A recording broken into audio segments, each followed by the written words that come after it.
Raditu billahi rabba wa bil islami dina wa bi Muhammadin nabiyya wa rasulah. Allahumma ja'alna min ahli siyam bil qiyam wa ahli lailatul qadr. Rabbana akalna wa ilaika anabna wa ilaikal masir walhamdulillahi rabbil alamin. Bapak-bapak, ibu-ibu, para orang tua kami, Masya Allah ya. SMA Negeri 1 Bandung ya. Ya. Kalau uwak saya almarhum, itu dia dulu tinggalnya di Majalengka. Terakhir tinggal di pada Suka ya, Ibu Hajah Latifah. Nggak tahu, mungkin kalau anak-anaknya mungkin ada yang seangkatan ya.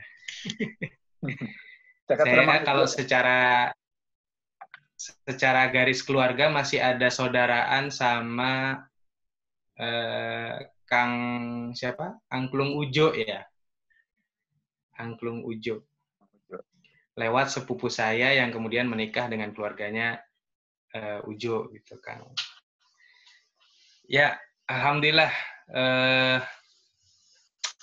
bisa berjumpa dengan para senior dan memang materinya asik ya. Tentang zakat di era Covid ya. Kita mulai dulu dengan sama-sama membaca Bismillahirrahmanirrahim.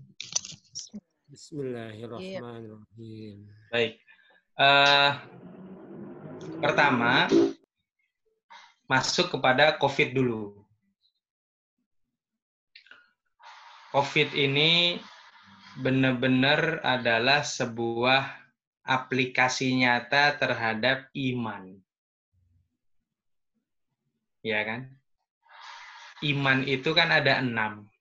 Nah, sekarang kita lagi mengaplikasikan yang ke-6.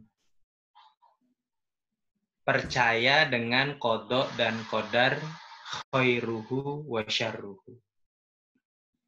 Nah, percaya dengan ketentuan Allah, baik itu yang baik ataupun itu yang buruk. Nah, sekarang nih kita ini sedang dikasih ketentuan Allah yang buruk di mata kita, tapi tidak ada buruk di mata Allah. Oh, yang tadinya kita bisa aktivitas, bisa kerja, bisa ngajar, bisa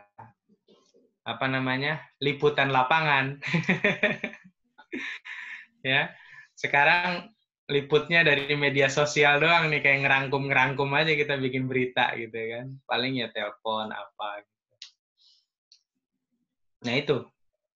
Nah itu kan situasi yang buruk kan buat kita. Padahal itu benar menurut Allah. Maka langkah dasarnya adalah iman, ya percaya, ya nerima. Kalau diakatinnya gini, ya Allah, saya terima ketentuan burukmu dengan COVID-19 ini atas dasar iman kepada Engkau. Itu udah benar tuh. Iman billah wa malaikatihi wa kutubihi wa rusulihi wal yaumil akhir wa qadaihi khairuhu wa syarruhu. Nah, ini kita sekarang menjalankan yang ke-6, ketentuan Allah. Karena kita kebanyakan senangnya sama ketentuan Allah yang baik kan. Ketentuan Allah yang baik itu apa? Ketemu dengan bulan Ramadan. Nah, ini ketentuan Allah yang baik. Ini saja sudah tanda bahwa inna ma'al usri yusra. Lagi sulit-sulit COVID, ketemu Ramadan. Wah, itu mahal. Iya nggak? Bukan malah, udah COVID, gimana nih nanti Ramadannya? Lah, ini berarti belum iman ini. Nah, ini jadi fondasi dasarnya apa? Iman dulu. Iman. Nah, boleh. Saatnya kita mulai buka Quran. Mangga, atuh, sok disiapkan Qurannya masing-masing. Baik yang Android, ataupun yang bukan Android.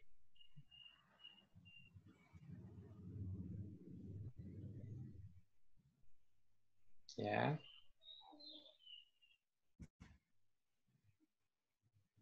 Surah At-Taubah.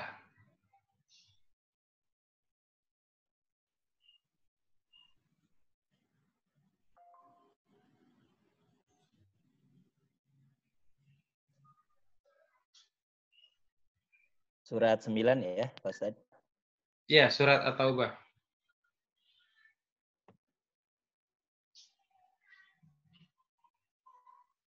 Ayat berapa, Pak Ustaz? Ayat 51. Ya, Pak Ustaz. Lanjut, Pak Ustaz. Qul la yusibana illa ma kataballahu lana. Huwa maulana wa 'alallahi falyatawakkalil mu'minun. Bukan falyatawakkalil muslimun. Bukan falyatawakkalin nas. Bukan falyatawakkalil insan. Tapi falyatawakkalil mu'minun. Surat apa Ustaz? Maaf. At-Taubah, surat ke-9 ya. 9 ayat 51. Ayat. Ayat 51. Qul hal tarobasu ya? 51. Oh, 51. Itu 52. Oh, Atasnya, kul la yusibana ya, ya. illa ma kataballahu lana. Ya. Dan ini lannya itu dengan lan nunu taukid.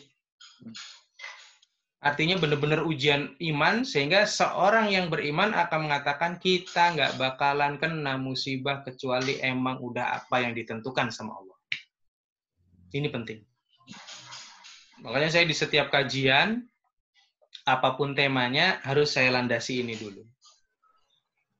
Imannya dulu harus benar. Karena kalau udah iman tuh jalan ke sananya benar nanti. Sehingga tidak menuhankan vaksin, tidak menuhankan PSBB, tidak menuhankan Wuhan. Bukan kewuhanan yang Maha Esa, bukan. Ya itu ya.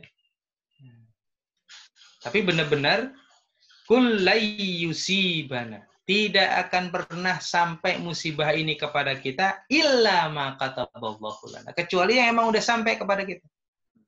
Huwa maulana, ya cuma Allah yang bisa nolong. Wa 'alallahi falyatawakkalil mu'minun. Karena atas dasar iman bahwa musibah ini ujian iman buat kita, maka kemudian kita bertawakal kepada Allah untuk mendapatkan solusinya. Nah, ini dasarnya. Nah, baru kita masuk nih kepada zakat. Inilah hebatnya Islam dengan aturan-aturan yang telah ditentukan oleh Allah Subhanahu wa Ta'ala.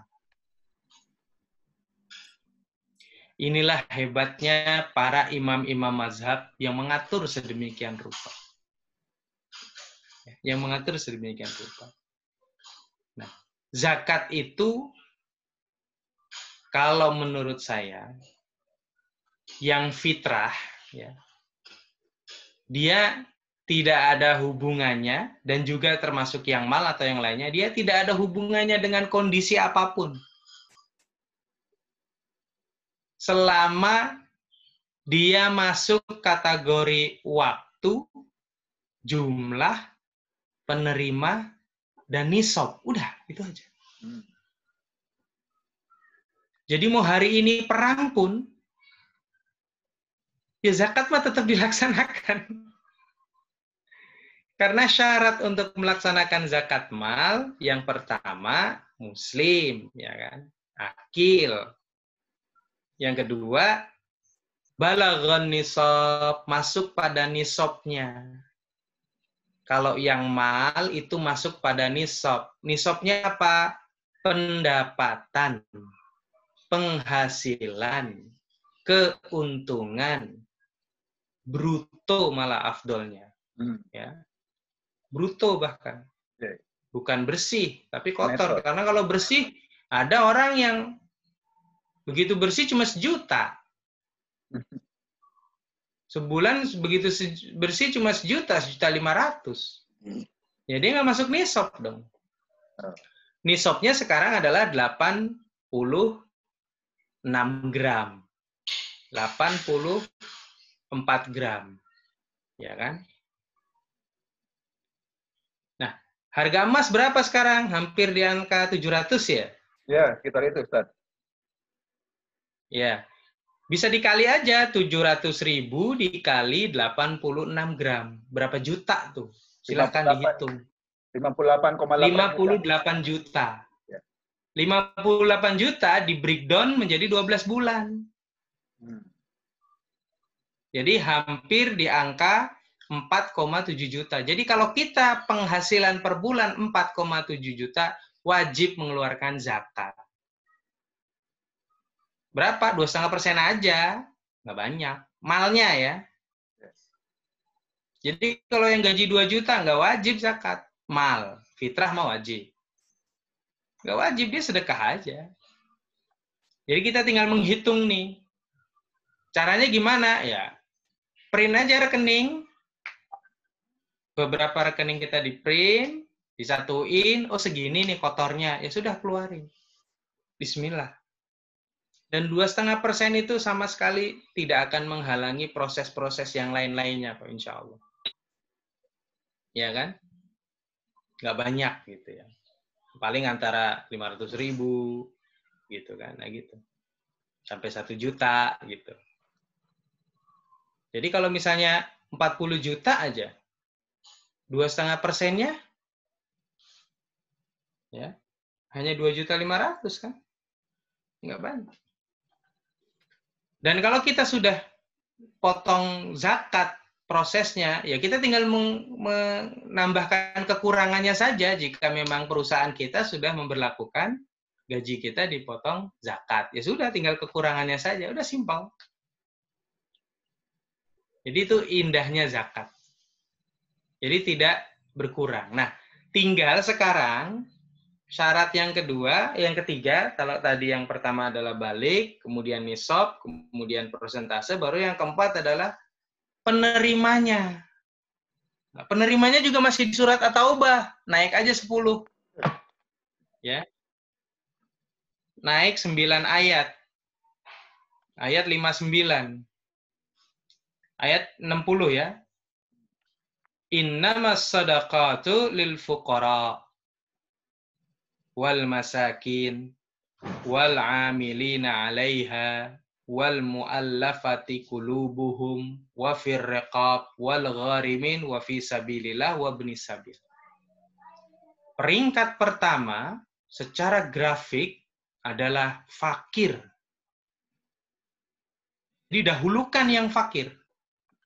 Fakir itu apa? Nggak punya penghasilan dan nggak punya pekerjaan. Itu fakir. Itu harus utama tuh. Nomor 1. Jadi cari dulu yang fakir. Kalau miskin, dia masih punya pekerjaan, tapi nggak cukup cash flow-nya. Buruh harian, ya kan? Buruh harian yang dia kerja nukang di rumah orang, cuma dibayar 100.000. Tapi di rumah anaknya 4. Nah, ini miskin berarti dia.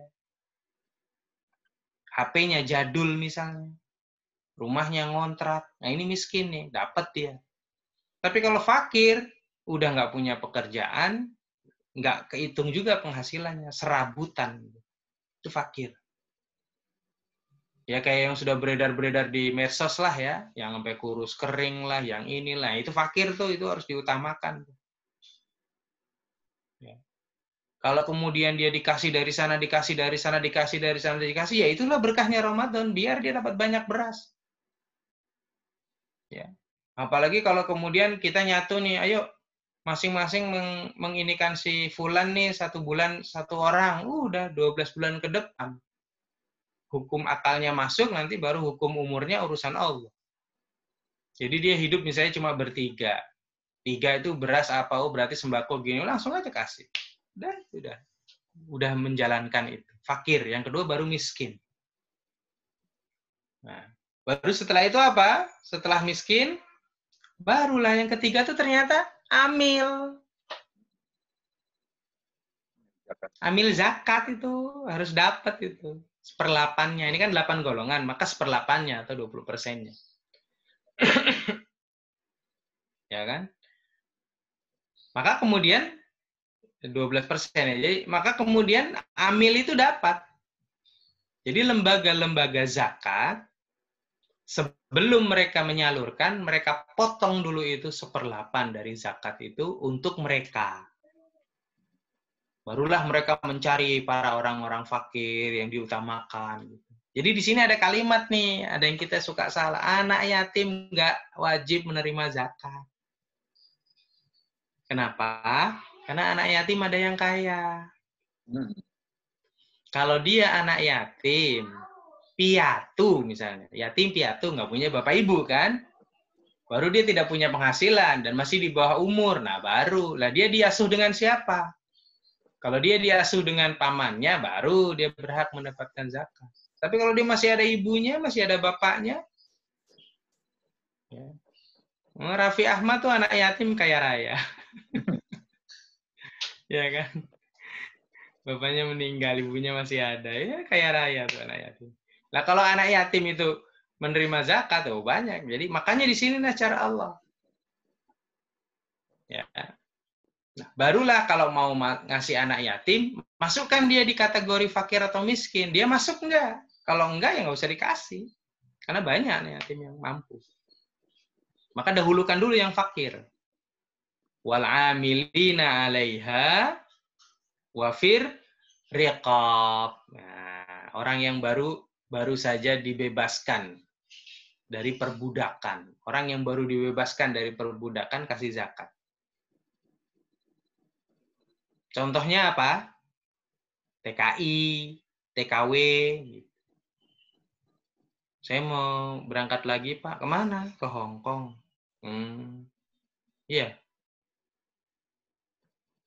Nggak usah lah, Mbak, ke Hong Kong.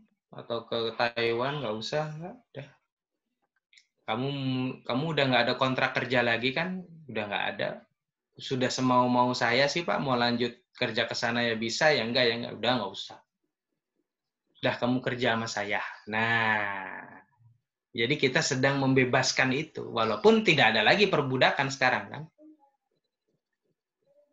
Ya kan. Kemudian apa? Wal mu'allaf. Wah, orang yang baru masuk Islam. Belum setahun loh Deddy Kobuzer itu masuk Islam, dia berhak menerima zakat. Mau dia kaya, nah ini hebatnya Islam tuh. Khusus mu'alaf, mau dia kaya, mau dia miskin, mau dia fakir, kita boleh ngasih ke dia. Tapi memang dalam kitab fikih dicari yang paling akrobuz zaman, yang paling dekat waktunya dengan pengeluaran zakat. Jadi yang masuk Islam di bulan Ramadan. Nah, itu lebih diutamakan dari yang sebelum-sebelumnya. Jadi akrobuz zaman yang paling dekat dengan bulan Ramadan, yang paling dekat sebelum kita gitu. Mu'alaf udah 3 tahun, udah sukses, sudah survive, dia sudah menjadi muzaki, udah bukan mustahik lagi, nggak usah dikasih. Tapi kalau baru 3 hari, baru 4 hari, baru dapat hidayah, baru ini, dan dia misalnya seorang satpam, dia seorang pembantu, nah itu. Ya kayak di Arab kan sering tuh kayak gitu ya. Tenaga-tenaga kerja yang dari Filipina itu kan Kristen tuh. Iya. Kerja sama syekh-syekh Arab, bagus, tiba-tiba dia mengutarakan niatnya, ya Syekh, saya sudah bekerja 2 tahun di sini, Anda tidak pernah melarang saya beribadah dengan apapun, bahkan Anda mengaturkan masaknya, ini wajan buat saya, ini kuali buat saya, dan saya memasak dengan rapi, saya melihat akhlak Anda, maka saya dengan ini menyatakan mau masuk Islam. Ya udah, bersahadat dengan syekhnya, langsung kemudian dia berhak menerima zakat. Itu mu'alaf. Makanya kemudian kalau dalam praktek orang masuk Islam yang bukan di bulan suci Ramadan, selesai dia mengucap 2 kalimat syahadat, kemudian dinyatakan sah dan berdoa di hadapan para saksi, maka orang yang menjadi saksi para umat muslim yang melihat dia masuk Islam itu wajib untuk memberikan sedekah kepada dia, mampu atau tidak mampu sebenarnya. Apalagi kalau di bulan suci Ramadan, nah, keluarkan zakatnya ke situ. Dan ini sebenarnya kalau kita nggak mau capek, ya serahkan saja kepada lembaga zakat. Dan sekarang banyak lembaga zakat yang sudah tersertifikasi bagus, banyak, udah pilihannya banyak. Jadi kita itu sebenarnya lebih mudah, nggak usah capek. Walaupun sebenarnya, saya mah nggak serp deh kalau nggak ngasih hand to hand gitu, ya boleh. Ya ini caranya, gitu ya. Ya ini caranya, nggak apa-apa. Kemudian apa? Wal ghorimin. Nah, ghorimin itu orang yang berhutang. Tapi berhutang untuk kebutuhan pokoknya. Karena dia nggak mampu. Bukan berhutang karena dapat proyek, bukan. Menjalankan proyek properti senilai 15 miliar. Saya ini punya hutang, ayo dong, ngasih zakat ke saya. Bukan gitu, enggak. Si ibu misalnya tetangga kita tuh tiba-tiba kita dapat kabar dia cuma buruh cuci ya kan, sehingga kalau ada yang bayar dia ini, kalau pas yang apalagi dia nggak pakai tarif, tiba-tiba kita dapat kabar dari warung sebelah kalau tunggakannya sebulan udah ada 300 sampai 400 ribu lah, itu aja tuh kita keluarin pakai dana zakat kita, udah boleh. Bu, saya tutup tuh Bu utangnya si ibu tukang cuci, gitu. Si ibu tukang sayur, dia berhutang. Pewarteg atau apa. Nah, gitu-gitu tuh. Itu boleh. Wa fi sabilillah. Nah, ini. Sabilillah tuh banyak ya. Tentara Allah. Orang yang belajar. Ya. Kalau sekarang tuh sabilillah itu negeri Afrika. Kondisinya kekurangan. Jadi buka puasa pakai air, sahur pakai air gitu ya Allah, susah. Di depan mata kadang-kadang. Teknologinya sampai, tapi kalau kita transfer bisa nggak nyampe itu. Kita transfer, sekarang transfer online bisa. Kode negara, kode kota, nama pemilik, kemudian kita transfer. Nigeria lah, Kenya lah, Johannesburg lah, Cape Town lah. Itu bisa nyampe-nya nanti itu sebulan lagi itu. Padahal online. Yang nggak tahu bagaimana gitu. Nah itu silakan kawan-kawan Africa Donation. Sekali-kali kalau mau iseng, saya mau dari total saya mau bismillah 200.000, 300.000 mau coba keluar. Udah cari sendiri di internet bisa. Nanti kita lihat, oh ini ada YouTube-nya misalnya, oh iya nih, ini saya percaya yang ini ya. Sudah langsung kirim, bisa. Sekarang apa aja bisa, enggak apa-apa. Ya, wa fi sabilillah. Ya. Wa ibnus sabil. Nah, ibnu sabil itu ya orang yang dalam safar kan? Safar. Dalam perjalanan. Contohnya siapa? Ya teman-teman JT tuh. Teman-teman JT yang nggak mampu itu berhak menerima zakat. Tapi hebatnya Allah, wah banyak JT yang orang-orang miliuner tuh JT. Jemaah tabligh ya? Iya, jemaah tabligh. Waktu pembangunan tol itu tuh tol layang yang dari Jakarta ke Bandung tuh itu yang subkon apanya itu salah satu jamaah JT itu. Waktu itu dia bilang, saya lagi brigging nih, guys. Habis itu dia terus berangkat ke India. Stop banget bisnisnya kayak gitu ya. Subkon daripada proyek-proyeknya Wika apa gitu. JT dia itu. Nah itu kan, tapi ada juga ada orang yang pengen khurud 7 bulan tapi bingung mau ninggalin anak istrinya. Dia ragu-ragu antara harus berikhtiar atau berdakwah di jalan Allah, berikhtiar, istiqoroh terus. Nah yang gini-gini kita bantu, itu nggak apa-apa. Ya, Ibnu Sabil mereka. Ya. Kalau kalau yang dulu-dulu Ibnu Sabil itu ya Bang Jack tuh yang diperankan nama mantan Wagub Banten, mantan Wagub Jabar ya, Deddy Mizwar. Nah itu dia kan berperan sebagai Wagub Ibnu Sabil tuh. Nah dia berhak tuh menentukan. Nggak apa. Nah dari setelah ketentuan ini, setelah kita pelajari, ya udah. Daripada kita bingung karena ada 8 golongan yang berhak menerima zakat, maka kita cukup dengan menyerahkan kepada amil. Amil itu punya tanggung jawab SOP untuk memberikan zakatnya kepada 8 golongan. Jadi kita nggak perlu repot. Ya kan? Misal nih, kita cuma punya uang, setelah dijomblang-jambleng ternyata zakat kita cuma 2 juta. 2 juta bagi 8 nih. Ya, 200 sekian nih. Ah, gitu ya. Kalau kita mau langsung nyari ya nggak apa-apa. Tapi kalau bingung, ke lembaga zakat nanti dia yang akan mengaturkan. Karena dia bisa menjadi zakat produktif, bisa menjadi pemberdayaan, bisa jadi yang lainnya. Jadi nggak usah khawatir. Nah, kembali kepada esensi dasar zakat dari kalimat zakka yuzakki. Tazkiyah. Mensucikan. Memurnikan. Kalau ada kalimat suci, maka pasti ada lawan katanya adalah kotor. Apa esensi zakat itu? Mensucikan harta. Berarti orang yang tidak mengeluarkan zakat, hartanya itu kotor. Ya nggak? Betul nggak? Ya. Sampai di sini paham ya berarti ya? Iya, Ustaz. Ini masih epistemologis saja nih. Teman-teman kita yang beda keyakinan, bahkan sampai memiliki keyakinan 10%-nya itu adalah harta sial buat mereka. Makanya pasti dikeluarin sama dia. Nah, saya tinggal di Ketapang nih, nggak ada 2 kilo udah komplek Chinese semua nih. Makanya mereka itu kalau ngeluarin zakat tuh kemana? Ke temennya juga yang punya usaha. Nah, di sini kita ada supermarket tuh namanya Benimart. Tuh.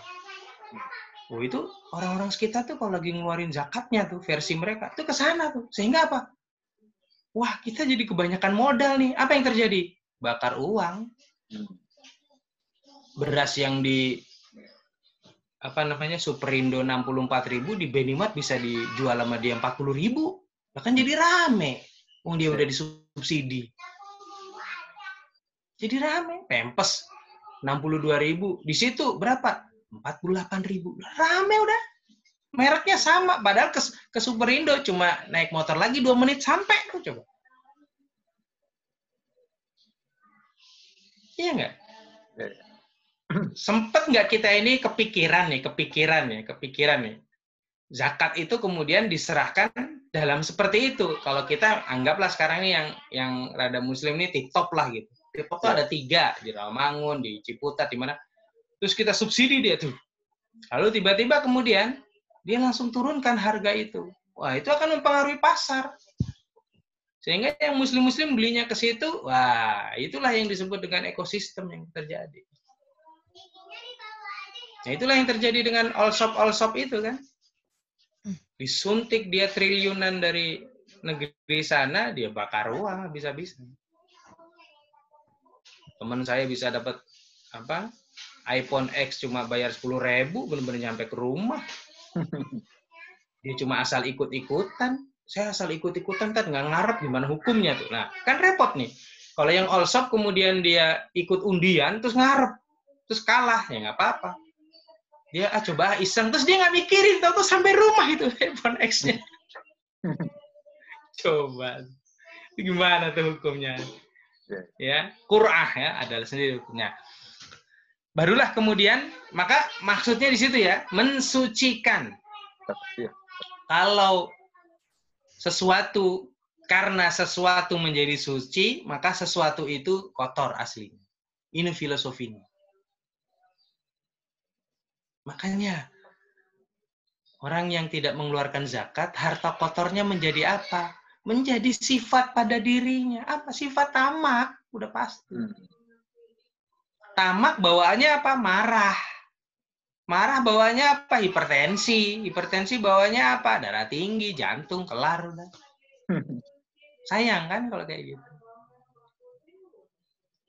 Tapi begitu kita, oh iya ya ini aturan Allah 2,5%. Ya sudah deh, kita harus keluarin dimanapun keadaannya. Akhirnya dia belajar qanaah, dia belajar legowo, dia belajar sepiing pramre. Akhirnya apa? Tubuhnya sehat. karena syaratnya benar gitu. Nah, jika kita mau yang sangat dekat dengan teori COVID dan zakat ada di surat Al-A'raf. Mangga.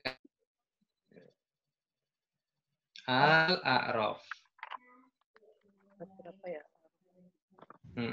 Al-A'raf itu surat ke-7 ya. Ya. Ayat berapa, Tar? Sebentar, ayatnya.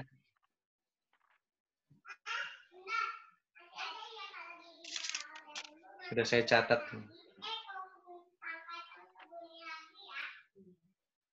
106. 106. Al-A'raf 106.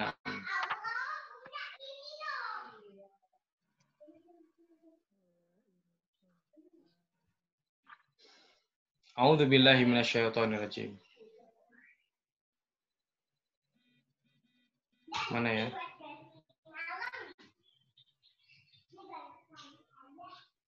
Oh, bukan. Saya salah nih sepertinya.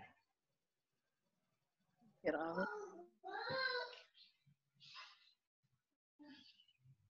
Di sini tertulisnya 106. Al-A'raf 106. Apa al ini ya? Di sini Al-A'raf kan?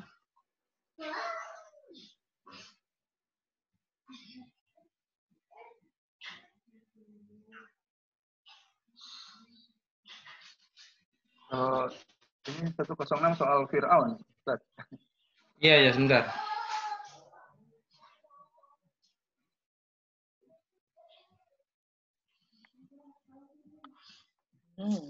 Apa ini ya? Setelah Al-A'raf itu apa? Al-Anfal. Al-Anfal. Jangan-jangan Al-Anfal nggak nyampe 106. Oh, Cuma 75 ayat. iya.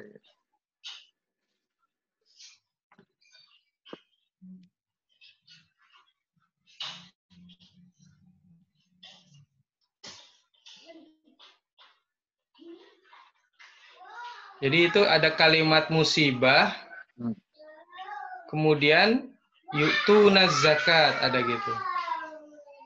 Ujian, rahmat. Di sini saya nulisnya Al-A'raf 106. Ujian, rahmat, dan zakat. Sebentar, nanti saya carikan lagi ini. Ini kalau habis, saya tuh ngaji, biasanya ngaji ya, ketemu ayat saya catat, ketemu ayat saya catat gitu. Ini berarti saya nyatatnya nggak pas.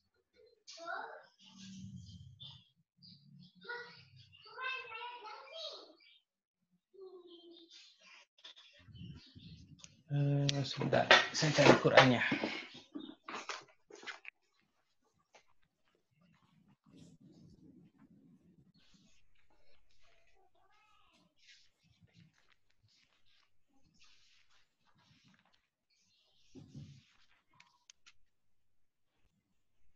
Jadi memang ketika ujian itu justru mengeluarkan zakat. Nah itu tuh. Dahsyat betul ya Qur'annya. Kenapa? Karena zakat itulah yang akan tudfi'u godobar Rob. Yang akan memadamkan marahnya Allah. Nah,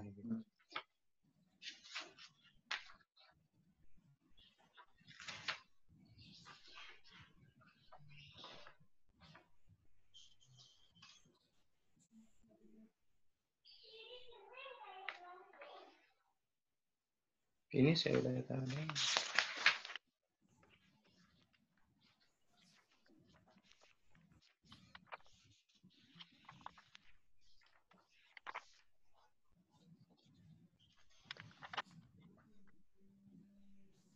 Sama zakat mal ya? Zakat mal ya, Ustaz? Iya.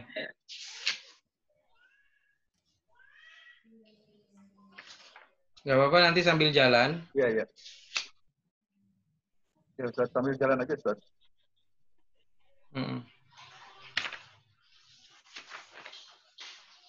Kalau Al-Anfal itu cuma 75 ayat. Ya, nggak sampai 106.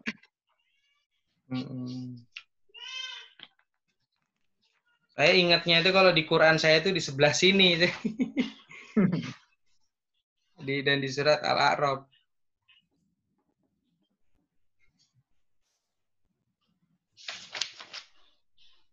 Kalau 116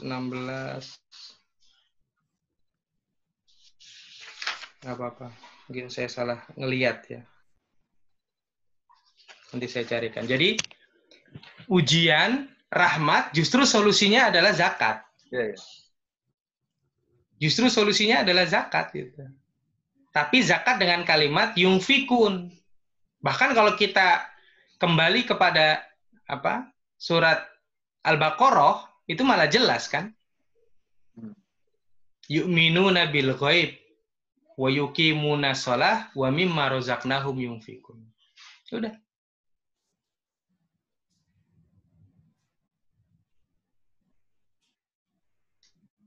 Kemudian apa? Ketika kita mengeluarkan zakat, sudah diawali dengan iman, lalu kemudian ditambah amalan tazkiyahnya adalah taubat. Nah ini yang paling gampang kalau ini suratnya kan. Ini suratnya di surat Ali Imran. Nah, ini paling banyak ini dibahas, sering, mudah. Jadi kadang-kadang ada amalan mudah yang tidak perlu pakai kayak sholat, kayak puasa, yaitu apa? Ya zakat. Ya. Ayat 30.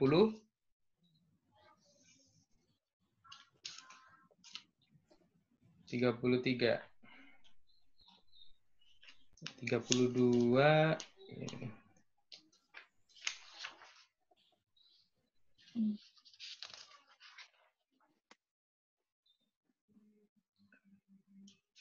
Jadi kalau kita bertobat dan tidak mengulanginya lagi, alladzina yunfikuna fis sarra'i wad dharra'i wal kadzibina al ghaidha wal 'afina 'anil nas. Nah, yunfikuna fis sarra'i wad dharra'i. Jadi orang-orang yang menginfakkan hartanya dalam keadaan sulit atau dalam keadaan senang. Tapi diawali dengan istighfar. Nah, dengan bertobat. Maka kemudian dari situ muncul tuh. Inilah yang akan menyelamatkan kita. Ulaika humul muhtadun. Itulah orang-orang yang mendapatkan hidayah. Ya. Tapi kalimat dasarnya adalah kita memahami bahwa tidak akan sampai musibah ini kepada kita kecuali yang sudah ditentukan oleh Allah.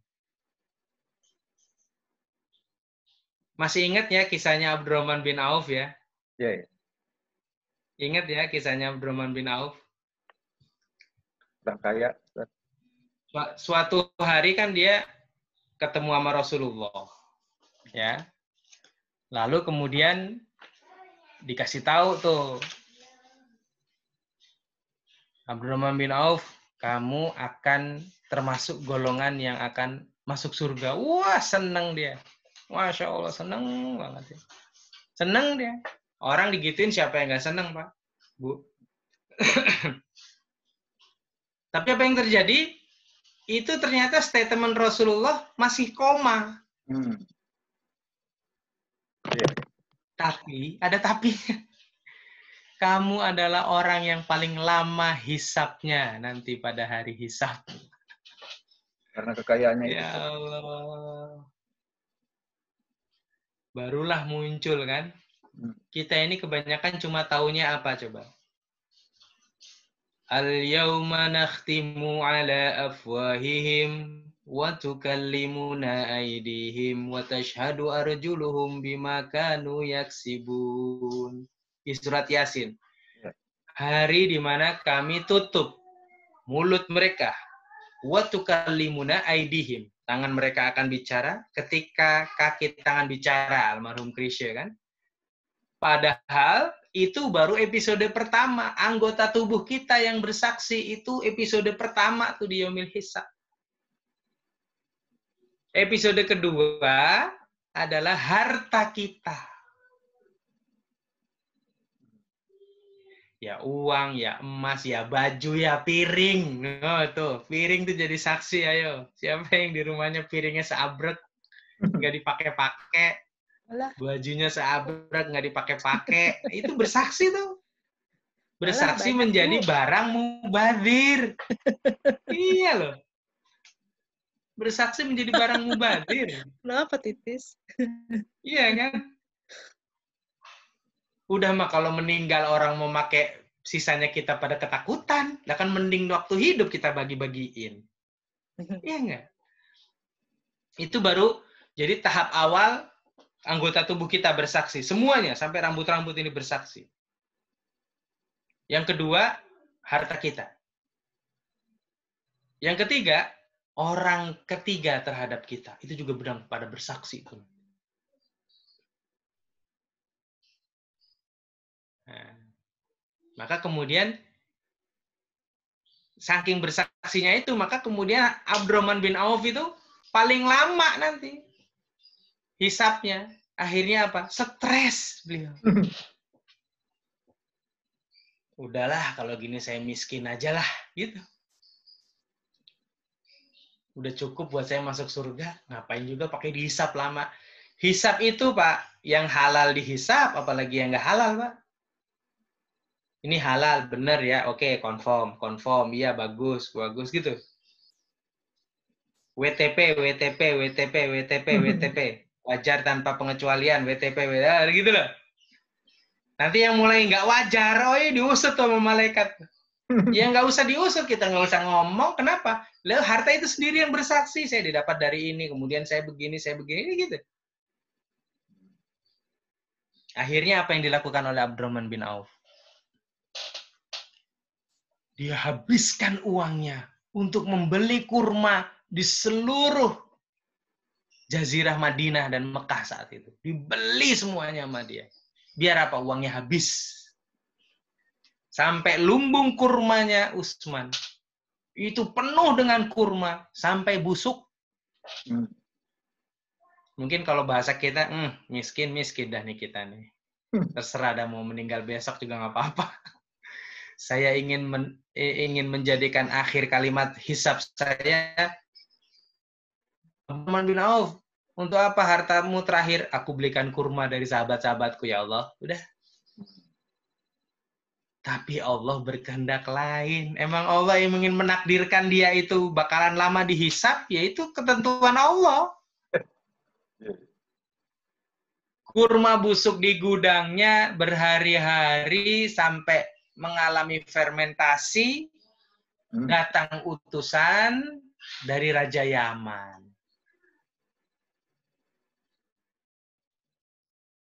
Siapa di sini yang punya kurma busuk? Ada apa, Pak? Di Yaman baru ada wabah. Hanya bisa sembuh memakan kurma busuk, masuknya kurma fermentasi. Ya semua orang akan bilang, no, rumahnya Abdurrahman bin Auf, no. Semua kurmanya busuk. Ya Allah. Dibeli 10 kali lipat dari harga beli dia kepada sahabat. Kaya lagi. Pusing Abdurrahman bin Auf. Iya. Kan gitu tuh, Pak. Iya. Nah, kemarin saya sempat ngobrol sama teman-teman pebisnis. Ustadz, gimana bisnis kita? Kalau yang bisnis kuliner, saya masih bisa ngasih arahan sih. Detail. Tapi kalau yang bisnis yang nggak kuliner, saya ngeraba-ngeraba. Tapi kalau kuliner, saya ada ilmunya. Oh, lagi kayak gini. Apa, Ustadz? Cari bahan baku yang turun. Pasti ada yang turun. Kalau lagi COVID gini, pasti ada bahan baku yang turun. Iya saja. Iya. Coba. Anda bisnisnya apa? Saya ayam. Wah, ayam turun. Sempat turun itu. Sempat 20.000. Ya udah beli ayam yang ada. Turunnya itu waktu di awal-awal, Bu. Waktu di awal-awal. Kan? Cabe juga pernah kan? Cabe ya? Cabe pernah cuma 10.000 kan sekilo kan? Beli, Bu. Beli 2 kintal langsung.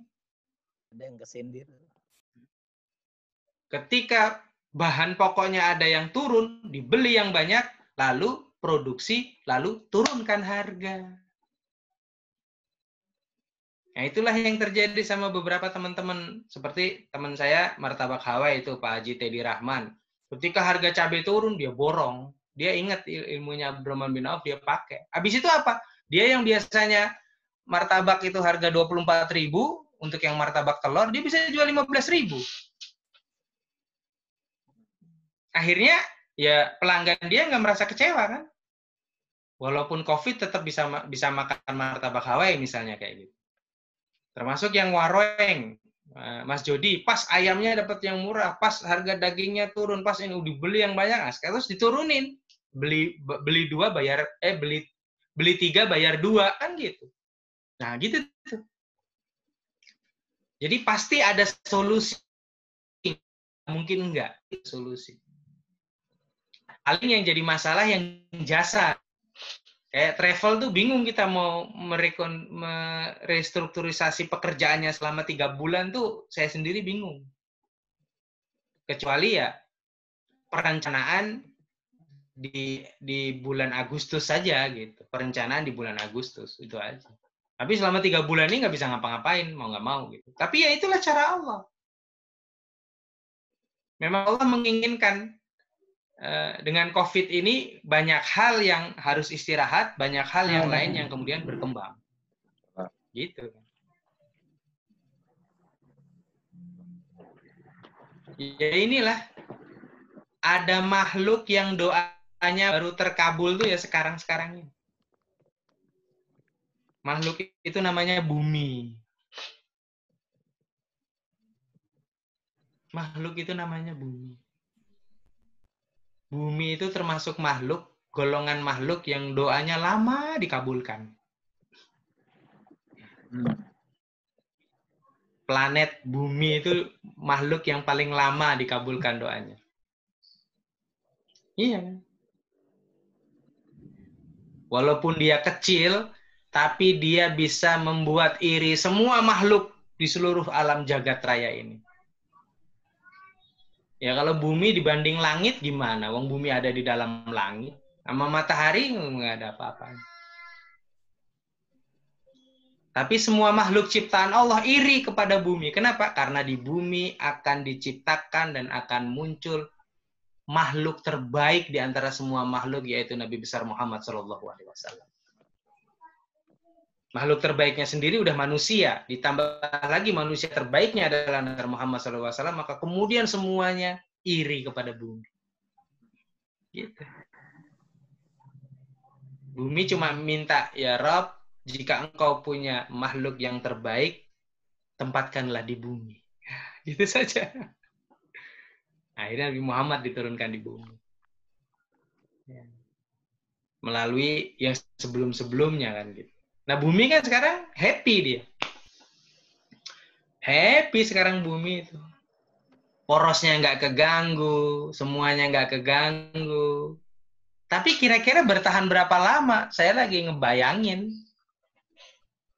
Hegemoninya manusia itu akan keluar lagi aslinya ketika COVID ini selesai. Saya lagi ngebayangin. Iya, saya lagi ngebayangin. Manusia itu nggak ada ininya loh, nggak ada tedeng aling-alingnya loh. Begitu COVID selesai, wah sudah dah kebayang tuh nanti apa polusi lagi, ini lagi, perambahan hutan lagi, bahkan bisa lebih kejam sepertinya. Saya lagi sampai ke situ saya ngebayangin. Nah, Bapak-bapak, ibu-ibu yang dirahmati Allah, ya. Disinilah kita kemudian jadi belajar, ya. Disinilah kemudian kita jadi belajar bahwa tidak ada sesuatu hal yang terjadi kecuali emang atas kehendak Allah. Nah, hebatnya zakat ini emang Allah udah siapkan tuh amalnya. Kalau sholat, Pak, Bu, kita mesti tunggang-tungging ya. Iya, Ustaz. Ruku, sujud, tidak ibadah yang butuh fisik kan? Puasa, fisik tuh. Kita masih mending 13 jam. Yang di Norwegia 18 jam. 16 jam, 14 jam. Yang di Rusia, Pak, maghribnya itu jam 7.50. Isaknya jam 10, subuhnya jam 3, Pak. Makanya saya dulu ada waktu di pesantren ngaji kitab Imam Bukhari itu wudu isyanya sama subuh satu wudu. Wah, saya kaget. Masya Allah, hebat banget nih Imam Bukhari ini.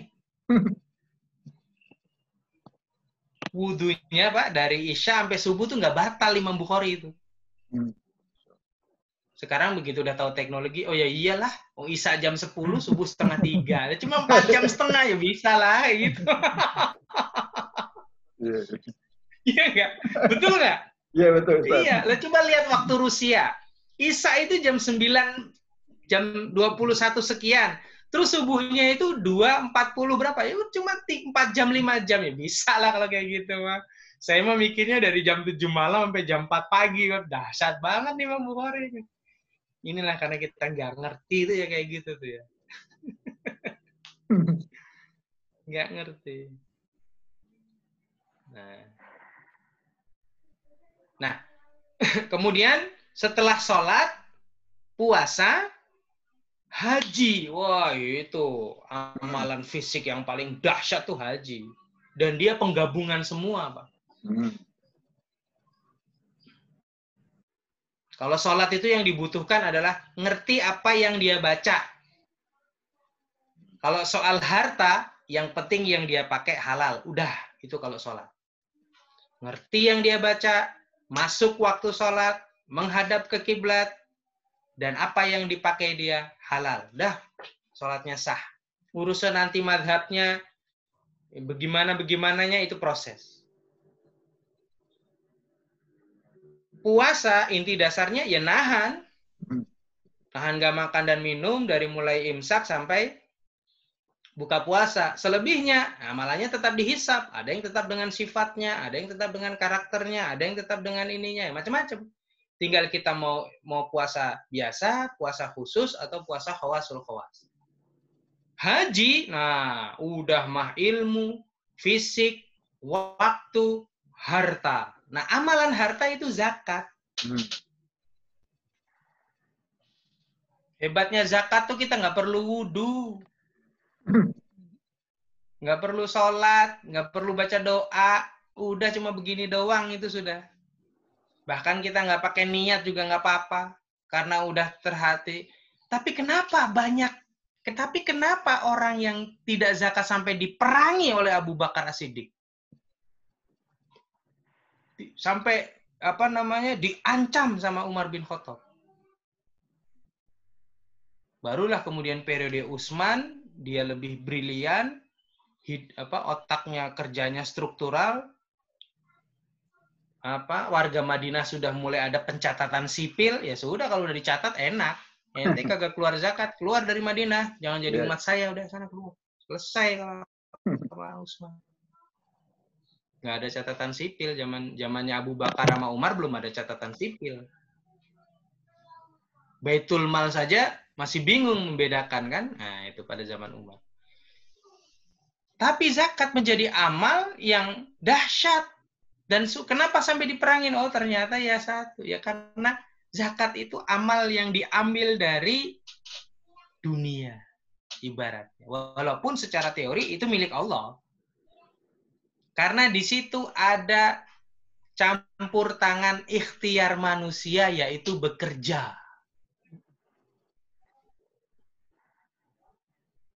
Nah, manusia itu rasa memilikinya tinggi.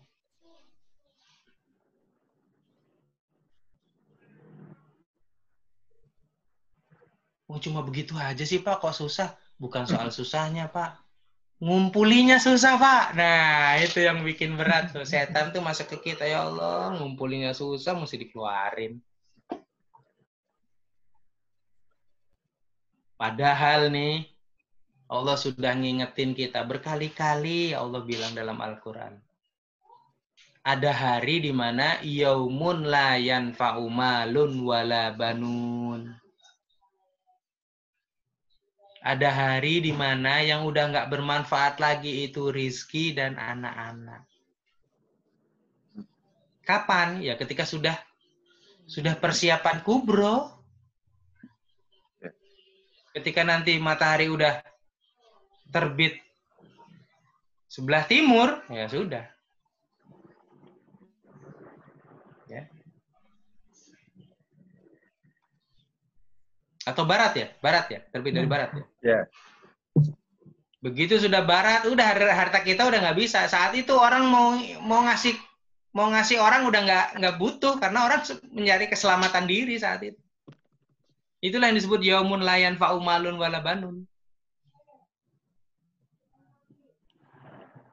Karena sampai pada detik-detik sebelum itu ya masih banyak orang yang memiliki harta kaya. Maka kesempatannya kapan? Ya sebenarnya yang paling mudah adalah kematian sendiri-sendiri aja yang diingat. Kalau memang yaumun la yanfa'u malun wala banun secara zohirnya dianggap sebagai kiamat kubro, maka untuk kiamat sugronya yaumun la yanfa'u malun wala banun adalah kematian kita. Kematian kita. Saya pernah ngisi ceramah di PLN Engineering ya di Jakarta sama di PT Prima Power Nusantara.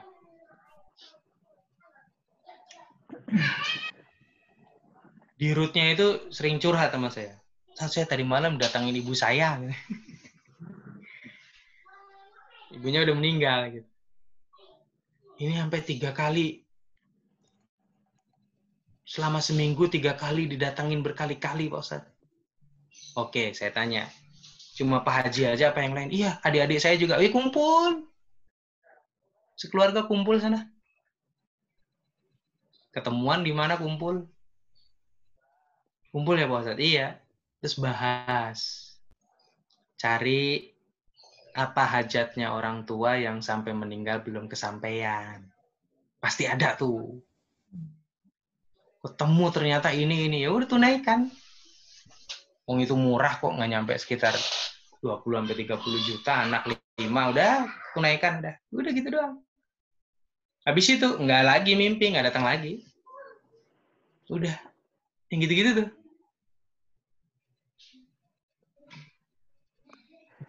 Lah kalau udah kiamat kubro yang gitu-gitu udah nggak ada lah. Kalau yang sekarang masih ada. Kita bisa sedekah atas nama orang tua lah, ini semuanya gitu. Nah, mumpung kita masih hidup dan harta kan secara teori harta masih bisa dicari. Ya sudah kalau gitu keluarkan. Ya sudah kalau gitu keluarkan. Nah, tadi tata caranya sudah disampaikan sudah sedemikian rupa.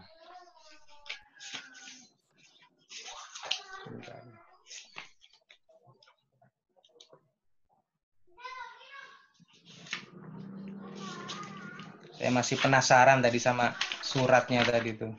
Sambil cari suratnya, kita langsung tanya jawab aja ya Ustaz ya? Ya, baik. Ya.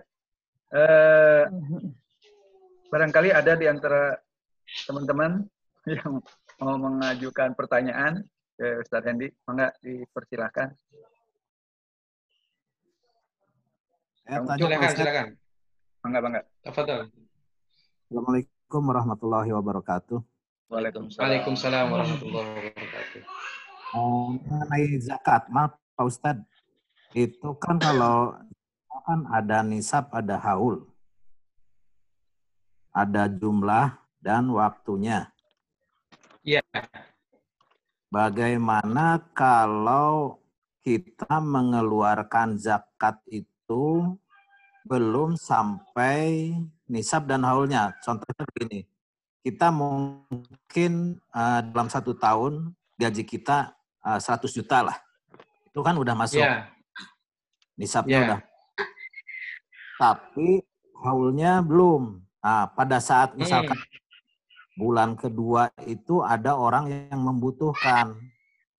Sementara kita mau ngasih zakat tapi belum sampai waktu haulnya karena harus nunggu setahun dulu. Nah, itu apakah uang yang kita berikan itu bisa bernilai kita niatkan zakat atau hanya sedekah? Itu pertama dulu.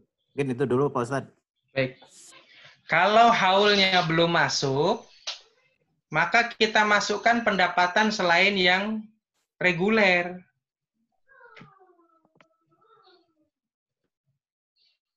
Pasti Pak ada. Maksudnya Yang non reguler tuh yang non gaji.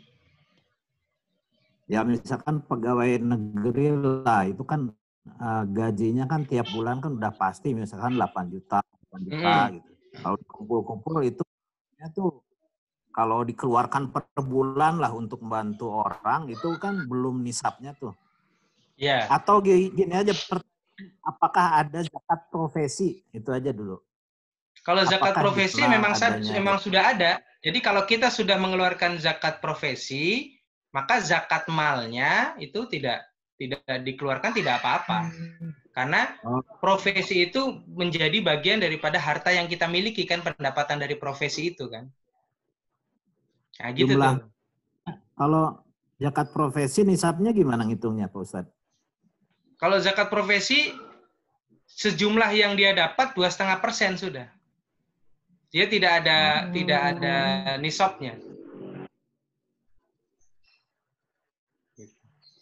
Berarti Jadi kalau dia untuk tidak ada nisabnya kalau zakat profesi, tidak perlu.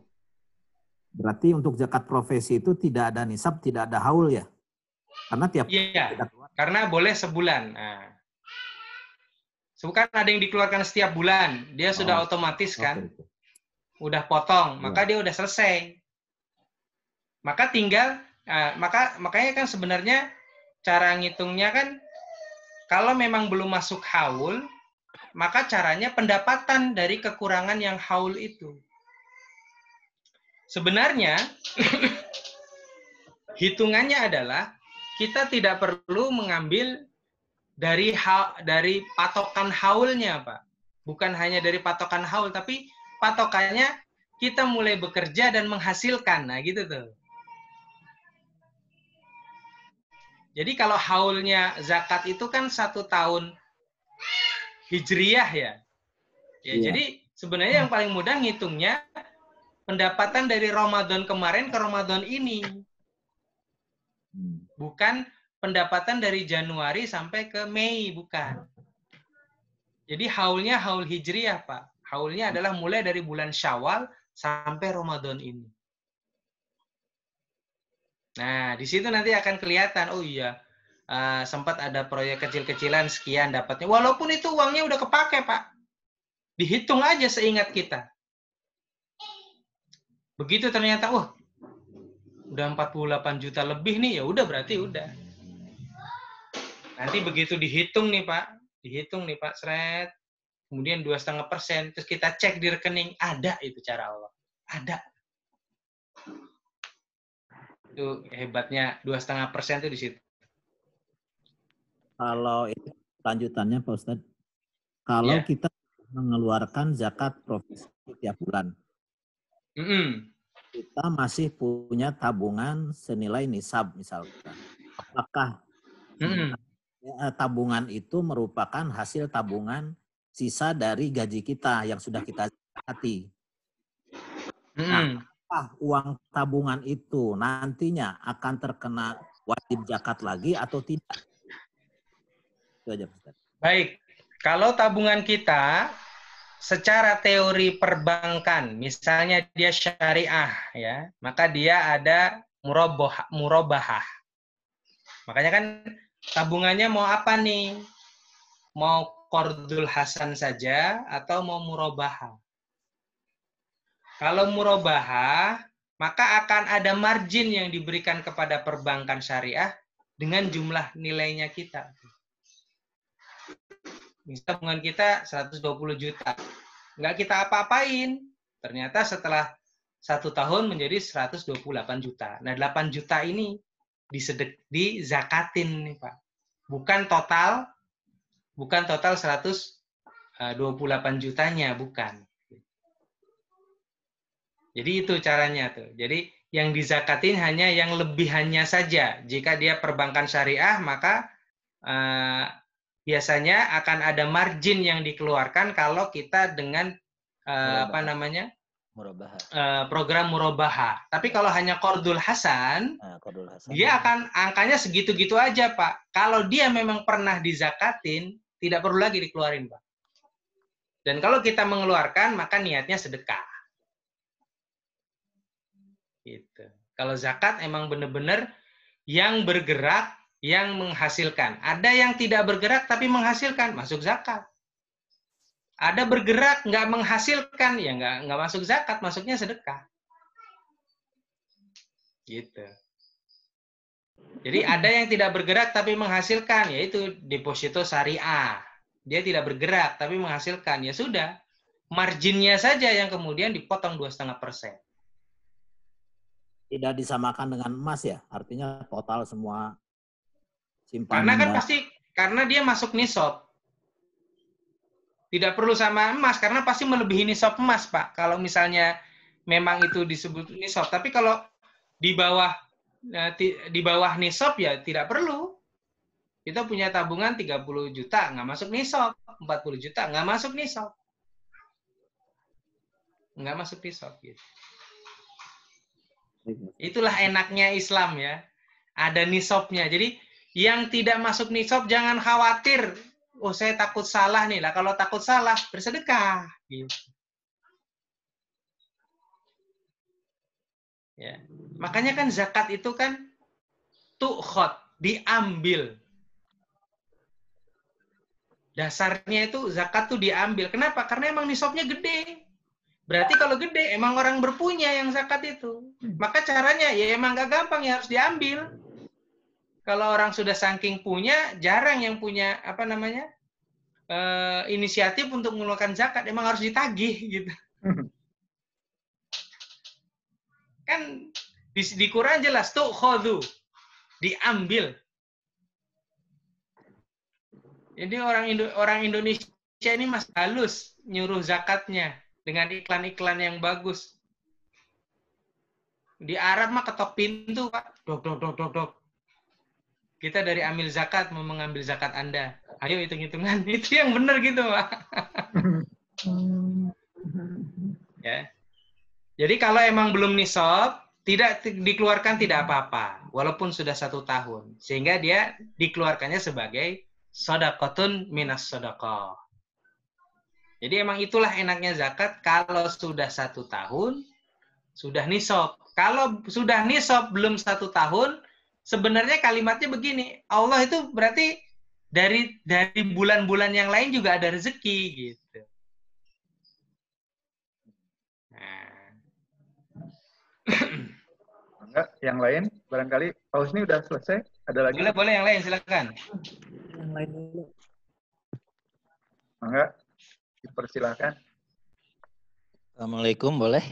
Enggak. Enggak. Halo? Enggak. Atau mau bocakra dulu silakan. Saha, mangga Pak Ucu. Ya, terima kasih Pak Ustadz Hendi Irawan. Ya, perkenalkan saya. Sudah ketemu Pak, udah ketemu saya. Ayatnya udah ketemu. Bagus Pak, silakan. Nanti gampang Pak, saya. lanjut. Lanjut dulu Kang Ucul. Nama saya Ucu Makmur Kosasi, Pak ya. Usaha cukup makan murah ongkos dikasih ya Pak ya. Kekeh eta Kekehnya.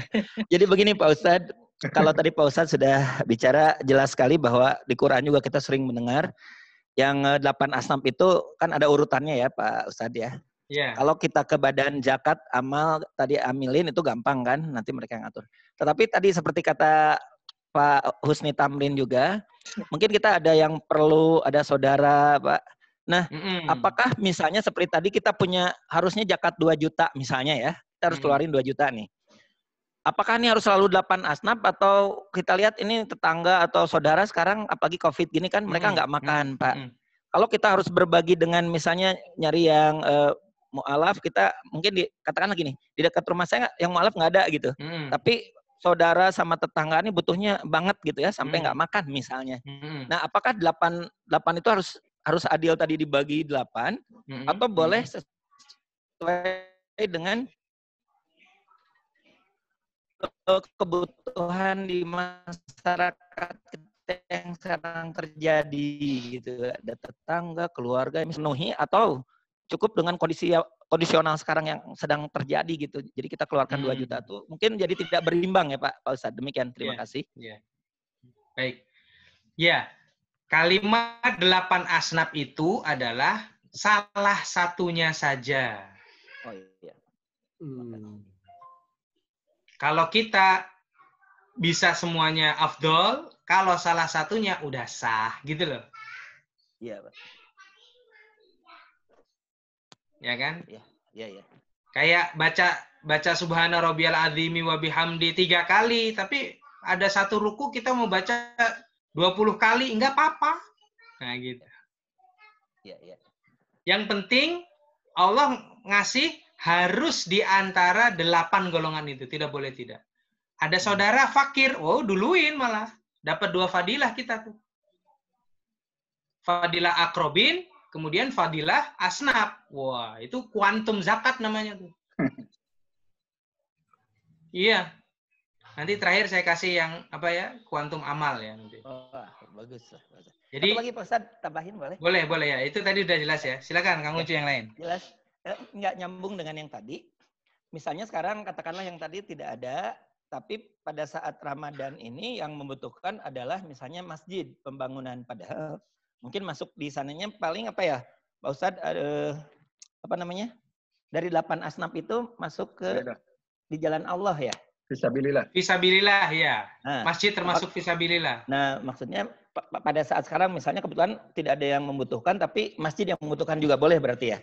Karena boleh. Masjid kan hanya bagian dari fisabilillah gitu, seolah-olah. Iya. Kadang-kadang maaf Pak Ustadz, saya juga DKM, orang banyak yang bilang itu masjid itu hanya bagian kecil dari fisabilillah gitu kan, seolah-olah. Padahal itu orang jamaah datang, sholat, kita juga mengumpulkan zakat, fitrah, zakat mal dan sebagainya. Terima kasih Pak Ustadz.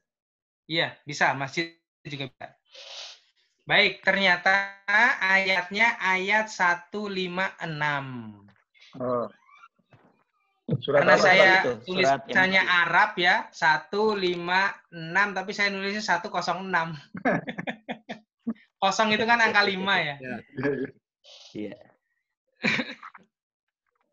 A'udzubillahi Al-Anfal minasyaitonirrajim. Bismillahirrahmanirrahim. Al-A'raf.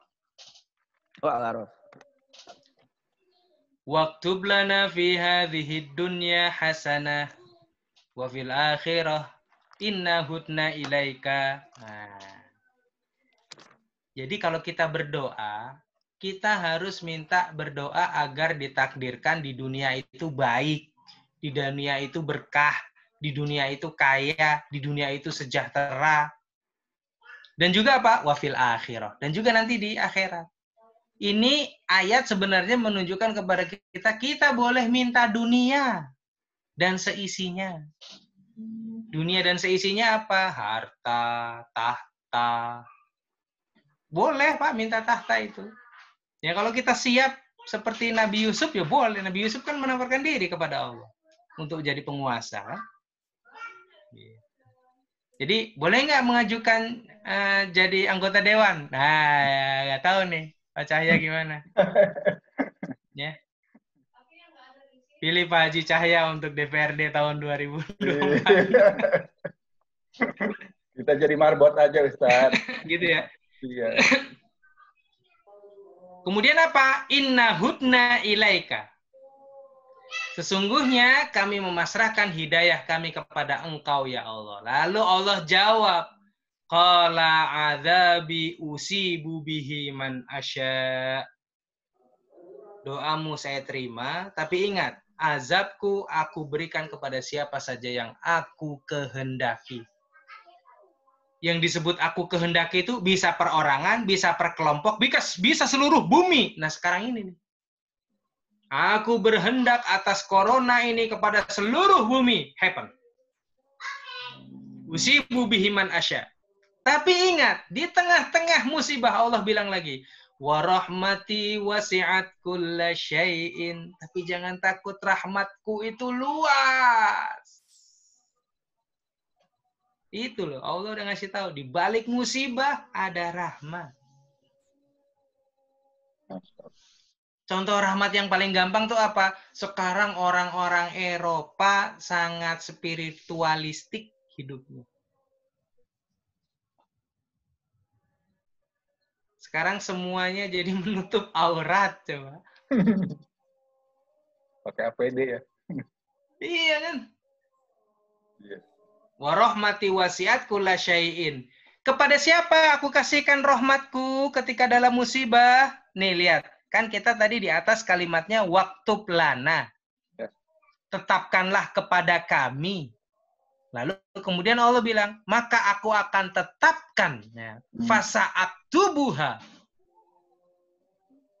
lilladzina yattaqun. Buat mereka yang benar-benar bertakwa, beriman. Wa yu'tuna zakah. Lah, takwa zakat. Justru lagi musibah, zakat, Pak, Bu. Kemudian apa? Walladzina hum bi ayatina yu'minun. Akhirnya kembali kepada iman. Iman dengan kejadian-kejadian ini kita harus iman. Bukan menyalahkan beberapa orang, bukan menyalahkan proses, bukan menyalahkan apa. Udah iman. Manusia mah pasti ada salahnya, ada kurangnya, ada nggak benernya pasti itu. Tapi kalau kita imannya benar karena Allah, nanti yang terjadi akan diturunkan rahmat. Wa rahmati wasiat kullasyai'in fasa'aktubuha. Kasih sayangku akan aku tetapkan kepada mereka yang bertakwa dan mengeluarkan zakat. Jadi kesempatan lagi musibah ini, keluarkan zakat. Kita ini jadi umatnya Nabi Muhammad tuh beda, Pak, dibanding dengan umat-umat yang lain. Walaupun nih, di dalam ayat puasa, kama kutiba ala ladzina min qablikum. Betul tidak? Ya. Sebagaimana aku wajibkan kepada umat terdahulu. Betul, puasanya sama, waktunya sama, umatnya sama, tapi ganjarannya beda. Nah, silahkan dicari manuskrip Lailatul Qadar itu ada nggak sebelum Nabi Muhammad turun? Nggak ada. Kenapa? Karena umat Nabi Muhammad umurnya pendek. Dari zaman Nabi Nuh sudah ada puasa. Lah itu puasa Nabi Nuh puasanya 40 tahun tuh sambil bikin bahtera. Sahur buka. Tapi kesehariannya bikin bahtera 40 tahun. Ada nggak ya orang Indonesia yang puasanya gitu? Ada, Pak, banyak. Wali-wali Allah di Indonesia yang nggak kelihatan banyak, Pak. Dari mulai balik sampai dia meninggal puasa. Pokoknya dia hanya berhenti waktu tasyrik aja. Selebihnya dia puasa. Salah satunya adalah Abuya Dimyati. Kiai Jerjes Menes, itu yang saya kenal. Ya. Haji Abdul Malik Karim Amullah, ayahnya Hamka, itu termasuk. Itu ya. Jadi beda, Pak. Kita ini umat yang beda, dikasih Lailatul Qadar dibanding umat-umat yang lain. Nggak ada. Oke, terakhir saya mengasih tentang kuantum tadi ya. Kuantum amal. Dalam teori sedekah ini, Pak. Seorang mukmin itu harus punya takaran yang canggih. Membidik yang pas. Amal itu harus dibidik. Namanya niteni amal soleh kalau dalam bahasa Jawanya. Kita mulai dari kuantum 1. Sedekah di waktu subuh. Itu kuantum 1. Makanya ada muncul gerakan kan? Sedekah subuh kan? Nah, kenapa? Ya karena kita subuh itu dikelilingi 2 malaikat. Malaikat pertama mendoakan kebaikan, malaikat kedua mendoakan keburukan. Akhirnya kita minta mau didoakan kebaikan kan? Makanya sedekah di waktu subuh. Ini kuantumnya 1. Begitu kita masuk begini. Sedekah di waktu subuh di hari Jumat. Nah, kuantumnya naik. Zet. 2 dapat, 2 tingkat. Kuantumnya 2 tingkat. Dapat 2 fadilah. Fadilah subuh, fadilah Jumat. Ada nggak Ustaz kuantumnya buat naik lagi? Ada. Sedekah di waktu subuh, di hari Jumat, di bulan suci Ramadan. Wah, ini serem nih, udah mulai nih. Naik nih, kuantumnya 3 nih. Zzz. Ada lagi nggak Ustaz? Ada, Allah mah pasti ada. Gimana caranya Ustaz? Sedekah subuh, hari Jumat, bulan Ramadan, 10 hari terakhir. Masya Allah. Ngeri tuh udah. Kita masih ada sisa 2 Jumat lagi nih Ramadan. Ya, ya. Iya, iya. Ada lagi tat yang lebih bagus, ada. Sedekah subuh di bulan Ramadan, di hari Jumat di bulan Ramadan di 10 hari terakhir di bilangan ganjil. Kalau pas Jumatnya di bilangan ganjil, wah, dapat 5 kita, Pak. Dapat 5 tuh kita kuantum. Masih ada nggak Ustadz? Masih. Gitu. Saya suka gitu kalau dia. Masih ada nggak Ustadz? Masih. Tenang aja. Allah mah. Subuh, Jumat, Ramadan, 10 hari terakhir, bilangan ganjil di Masjidil Haram. Masya Allah.